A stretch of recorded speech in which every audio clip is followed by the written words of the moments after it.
A celebration of history and culture this week in Bronzeville.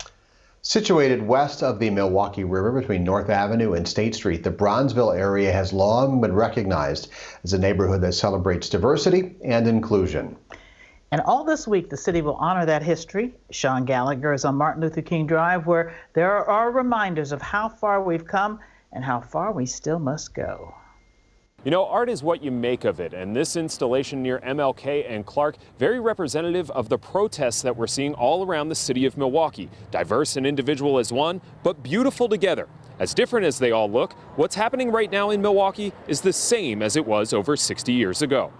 Maya and Anna Rose got started painting early this morning. It has special meaning for Anna Rose. I am really humbled to do work in Bronzeville in the public. The two women view art as therapy. It's in the process, and I'm a person of repetition, so I like the back and forth and the view of all of the repetition and the patterns. Repetition is what links today's protests with yesterday's civil rights marches. Two groups fighting for their rights. I think the causes were still similar.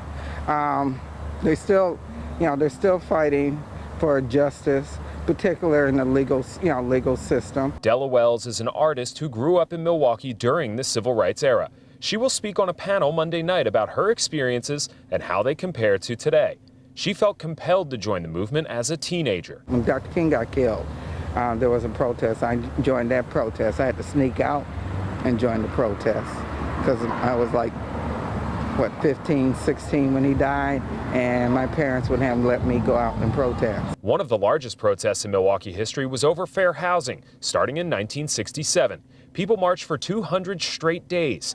Today's protesters are hoping to go for 201 days. No matter the length of time, Wells hopes the message continues longer than their steps in the streets. I hope they take it, not just protest, get out the vote, run for office. If you start businesses, make the change there. Make change in your families. Wells says it wasn't until she was in her late 20s before she realized the gravity of the era she lived through. She hopes the youth participating in these marches today understand that now, so they can make real change in the future. Somebody in the protest may be our next president in years to come. The change is going to have to be in our political structure, how we look at things. I think they could do it, but we must not get comfortable. And I don't want the future children to say the same thing about this movement. Tonight's conversation will include other historians and those who are currently a part of the movement. You can watch it on Facebook. We'll include links on how to get there at tmj4.com. Just look for this story. In Bronzeville, Sean Gallagher, TMJ4 News.